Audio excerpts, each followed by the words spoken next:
Baie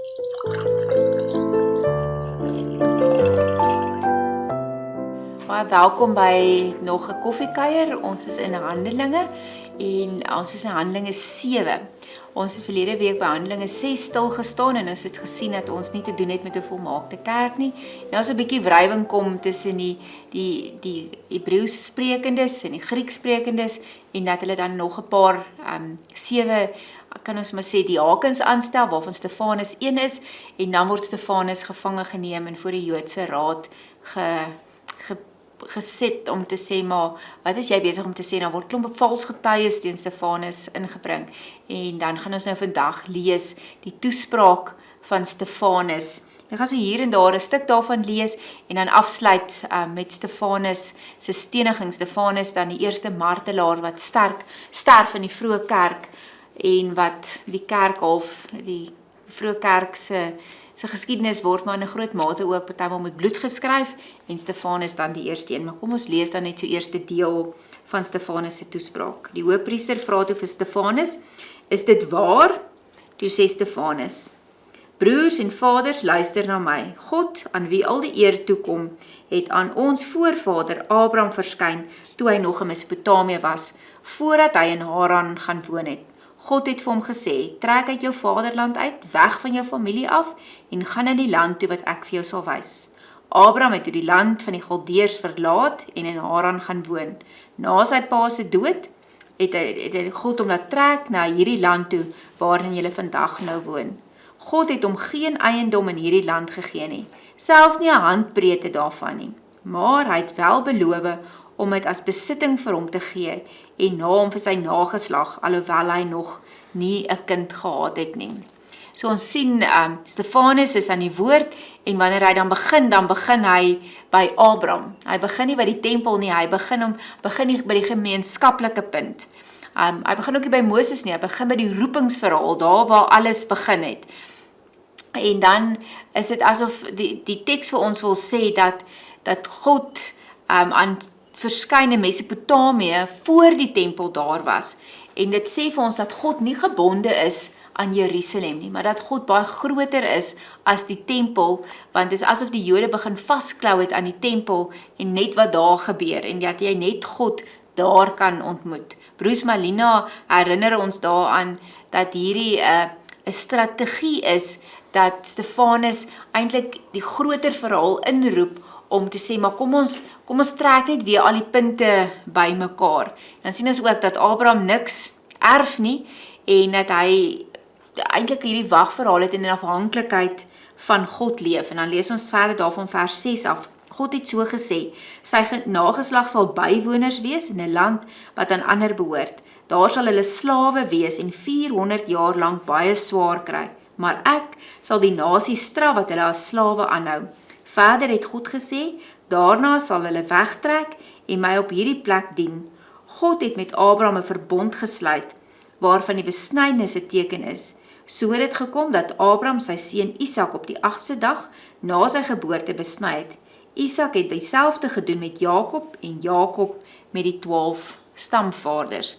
So sien ons die verhaal van Abraham, hoe hy intrek en dan die herinnering van dat God al reeds vir Abraham gesê het dat die volk weggeneem sal word. En dan sien ons hoe as Josef dan na Egipte toe gaan en sy broers daar aankom en hoe die hele spilletjie dan in Egipte opeindig en dan Moses wat hulle op die ou end ook moet uitlei. So ons sien hierdie verhaal speel af in Abraham en hoe hierdie geskiedenisverhaal van Israel uitspeel. En dan ook die verbondsteken wat Abraham ontvang van God, die besnydenis, die op die 8ste dag besny word. Wat soms so 'n kantlyn aantekening, die interessante van die besnydenis op die 8ste dag is, wat ons vandag uit die mediese wetenskap uit weet, is dat op die 8ste dag is die bloedstolling telling van 'n babietjie die heel hoogste. En vandag weet ons dat die 8ste dag die regte dag is om 'n kind te besny. En natuurlik het hulle nie die wetenskap gehad nie, maar God het die opdrag gegee. Mag die kinders besny hulle op die 8ste dag. Uit jaloesie die stamvaders vir Josef as slaaf verkoop en so is hy Egipte toe. Maar God was by hom en het hom met al die ellende gered. God het aan Josef wysheid gegee sodat hy in die guns van die farao, die koning van Egipte gekom het. Die farao het hom as 'n onderkoning van Egipte en as hoof van sy hele koninklike hof aangestel. Later het daar hongersnood in die hele Egipte en oor Kanaan gekom. Die nood was hoog en ook ons voorouers kon nie kos in die hande kry nie. Toe Jakob hoor dat daar kos in Egipte is, het hy die voorvaders op hulle eerste reis daarheen gestuur. Op die tweede reis het Josef hom aan sy broers bekend gemaak. Toe het die farao ook van Josef se familie ter hore gekom. Josef het vir Jakob sy pa en die hele familie laat haal. 75 mense altesaam. Jakob het na Egipte toe gegaan en daar het hy ons voorvader gesterwe. Hulle liggame is na Sichem toegebring en begrawe in die graf wat Abraham vir 'n som geld daar in Sichem by die nakomelinge van Nemor gekoop het. Teen die tyd dat God die beloftes wat hy aan Abraham gegee het sou uitvoer, het die volk in Egipte reeds 'n groot getal aangegroei. Dan sien ons hoe hulle daar is en dan lees ons in vers 30, 40 jaar later het 'n engel eendag in die woestyn by die Sinaïberg in die vlamme van 'n brandende doringbos aan Moses verskyn. So, eers Abraham se verhaal, Josef se verhaal, hoe hulle in Egipte opeindig, en dan Moses wat mos nou by die farao is, in die woestyn gaan bly, na 40 jaar, die brandende brandbos, en hoe God hom dan roep, en hoe hulle dan uittrek, uit daai hele verhaal uit, en dan hier by vers 44, ons voorvaders het die tent met getuienis by hulle in die woestyn gehad. Moses het op die bevel van God gemaak, volgens die voorbeeld wat hy gesien het. Die volgende geslag het die tent ontvang en het saamgeneem, toe hulle onder leiding van Joshua die land besit geneem het. Dan sien ons dat Stefanus eintlik hier vir die skrifgeleerders kom sê dat God kan beweeg. God is nie staties in een plek nie, want ons het nou hierdie tempel in Jerusalem, en dis 'n klipgebou, dis nie iets kan beweeg nie, maar wat hy kom sê is, God roep vir Abraham uit die Galdeërs, dan skuif hy hom, en dan beweeg hy, en dan skuif die volk na Egipte toe, en selfs daar het God 'n teenwoordigheid, en dan lei hulle uit, en dan trek hulle deur die woestyn, en dan trek God saam in die woestyn. So God kan nie op een plek vasgebind word nie, en dis hierdie getuienis wat Stefanus wil bring om te sê, julle ouens, julle het so wortel geraak in die feit dat God in die tempel is. Maar ons geskiedenis vertel vir ons dat God nie net in die tempel is nie, dat God oral is, en dit is juist die mooi verhaal, dat God, wanneer hy vir Moses uitroep en in die woestyn ingaan, dan vra Moses, maar wie is u? En dan sê God, ek is. En in die antieke wêreld het dit so gewerk, elke God, klein God met 'n klein lettertjie G, het 'n spesifieke area gehad. Hierdie het aan Baal behoort, hierdie het aan hierdie een behoort, en hierdie een het Afrodite. So het hulle almal hulle verskillende plekkies gehad waar die gode geheers het. En dan vat God hulle in die woestyn in, want daar heers niemand nie. Dan sê God, ek het nie 'n naam nie en ek het ook nie 'n plek nie. So julle kan nie oor my heers nie. Julle kan nie onder my genade uitbeweeg nie. Ek beweeg saam. En dis 'n ding wat gevestig word by Israel om te sê, maar ons dink anders. Jy kan nie 'n afbeeld van my maak en in jou sak saam dra nie. Want jy mag nie dit doen nie. Jy mag nie my naam so gebruik nie. Jy mag nie beelde maak en dit aanbid nie, want daai goed waarmee hulle besig was in Egipte, probeer God afbreek en sê, maar dis nie wie ek is nie. Ek is die God van die heelal. Ek werk anderste, ek doen anderste. Selfs stel God vir hulle die Sabbat in en sê, maar onthou dat toe julle in Egipte was julle slawe. Slawe mag nie rus nie. Slawe ontvang nie 'n dag af nie. Soveel bakstene soos wat jy lewer, dis wat jou lewe werd is. En dan sê God, nee, ons dink anders hieroor. Ek gee vir jou 'n rusdag, want jy's my kind, en omdat jy my kind is, mag jy rus, en moet jy rus. Daar moet 'n ander ritme kom, en daar kom die Sabbat dan in, en selfs sê hy maar, voordat die wet gekom het, was God reeds betrokke in die vorming van wie Israel is. En dis die punt wat Stefanus by hulle wil teweegbring, by die skrifgeleerdes, die fariseërs, by hierdie ouens om te sê, maar julle het God eintlik kom klein maak, en hom in 'n tempel kom vasbou, en julle het 'n klomp reëls kom neersit, wat julle dink, daai reëls geld ook vir God. En Stefanus kom sê, maar God is groter as die reëls, God is groter as die tempel, God is op baie meer plekke as die tempel, en dan sien ons, die antwoorde, God die Allerhoogste woon egter nie in geboue wat deur mense gemaak is, soos die profeet dit stel. Die hemel is my troon en die aarde die rusplek vir my voet, sê die Here. Watter soort huis sal julle tog vir my bou, op watter plek as my rusplek?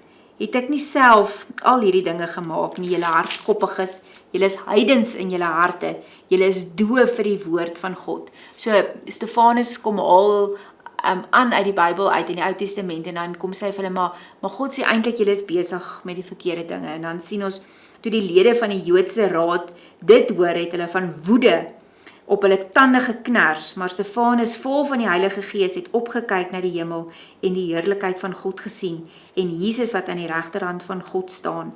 Kyk, het hy gesê, ek sien die hemel geopen en die seun van die mens wat aan die regterhand van God staan. Toe het hulle hard geskreeu en hulle ore toegedruk, soos een man het op hom afgestorm, om uit die stad uitgesleep en gestenig.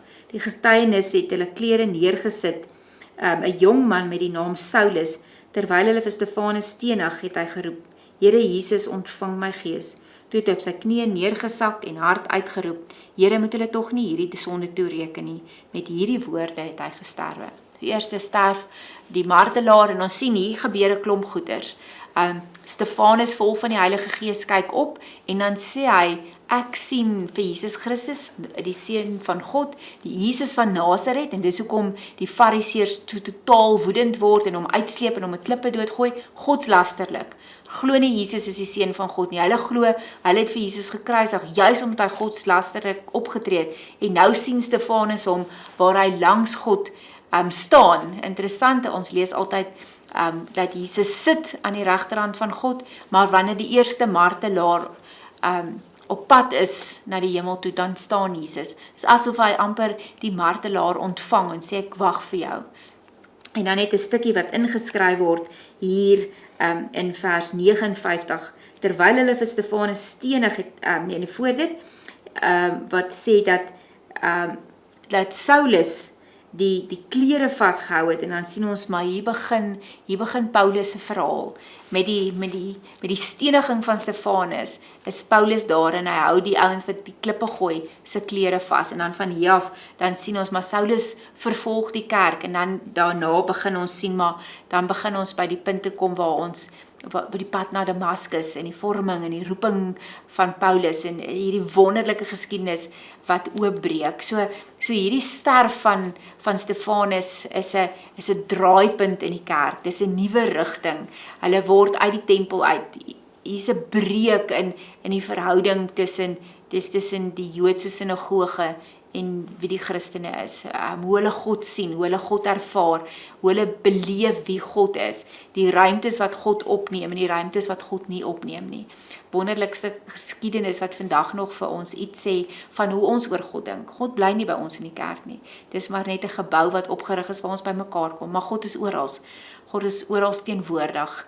En hierdie stuk geskiedenis wat dit net vir ons weer kom bevestig, die mooi verhale wat Stefanus in sy toespraak het, en ek sien uit om die volgende hoofstukke te sien, hoe Paulus sy lewe verander, en hoe hy deel word, en die grootste sendeling word, waarvan ons ooit geweet het. Maar kom ons sluit die oë, en mag jy bybly in hierdie verhale van die vroeë kerk.